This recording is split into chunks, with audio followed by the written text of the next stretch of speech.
Halo Sobat Dunia.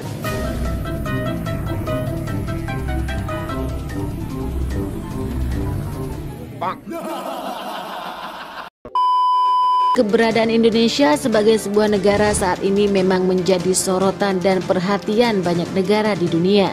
Kemajuan Indonesia yang sangat signifikan di beberapa sektor seperti ekonomi dan pertahanan dianggap sebagai sebuah ancaman terhadap eksistensi negara lain yang memang tidak senang melihat kemajuan Indonesia.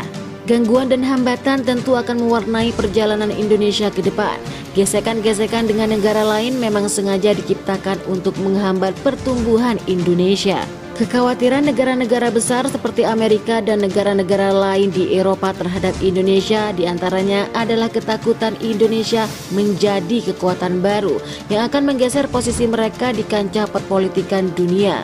Jumlah penduduk Indonesia yang begitu besar dengan mayoritas muslim dianggap akan menjadi kekuatan baru yang akan sangat berdampak pada dunia. Jumlah penduduk Indonesia yang begitu besar dengan mayoritas muslim dianggap akan menjadi kekuatan baru yang akan berdampak pada dunia ketika persatuan benar-benar kokoh terjalin.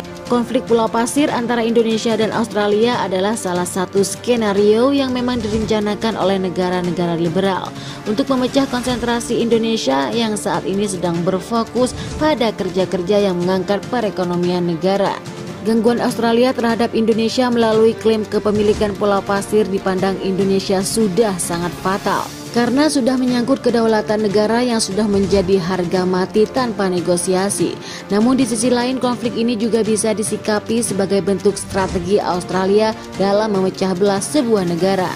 Dengan kata lain, ketika mayoritas penduduk Indonesia adalah beragama Islam, maka tujuan dari Australia adalah menciptakan perpecahan, membenturkannya lagi dengan keyakinan minoritas penduduk Indonesia. Australia berharap sekali tak hanya bisa mendapatkan Pulau Pasir, namun juga bisa menciptakan perpecahan dalam diri bangsa Indonesia, yang justru akan memberikan dampak keuntungan yang lebih besar baik itu secara politik maupun ekonomi. Strategi yang dijalankan oleh Australia saat ini sepertinya sudah tidak hanya terbaca oleh Indonesia saja. Sebut saja Rusia yang merupakan negara antitesa dari Amerika sudah membaca bahwasanya konflik Pulau Pasir adalah bagian dari konspirasi besar dengan Amerika sebagai sutradara yang bermain di belakang bendera Australia. Langkah cepat dan tepat tak hanya diambil oleh Indonesia saja. Rusia melalui Presiden Putin juga telah melakukan langkah-langkah strategis untuk menggagalkan skenario besar negara-negara liberal ketika sebelumnya negara Ceknya sudah mengambil langkah siap dengan memutuskan untuk membantu Indonesia dengan mengirimkan tentara dan armada perangnya ke Indonesia. Presiden Rusia Vladimir Putin mengambil langkah melobi negara-negara Islam di dunia untuk dapat bersatu dan bersama-sama menyikapi konflik Indonesia-Australia. Tidak hanya dari sudut pandang konflik personal antar negara, namun sudah masuk dalam ranah menciptakan perpecahan. Bagaimana menurut pendapat kalian? Silakan baku hantam di kolom komentar. Dan jangan bertengkar ya guys ya. Wassalam.